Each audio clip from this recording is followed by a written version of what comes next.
Yun. Napakasipag ko lang aking asawa. Sipag magluto.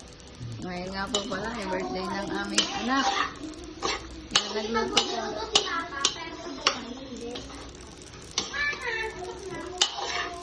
Nagluto po siya ng pansit. Napadaldal po yung anak ko. Yun. Today is our bunso's birthday.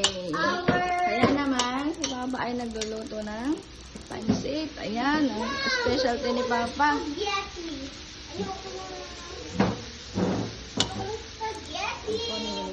Be. Punta ka Diyos, birthday na ang anak si Remy Pay.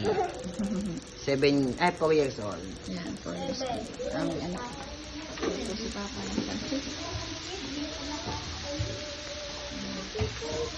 Pahapyaw lang na video.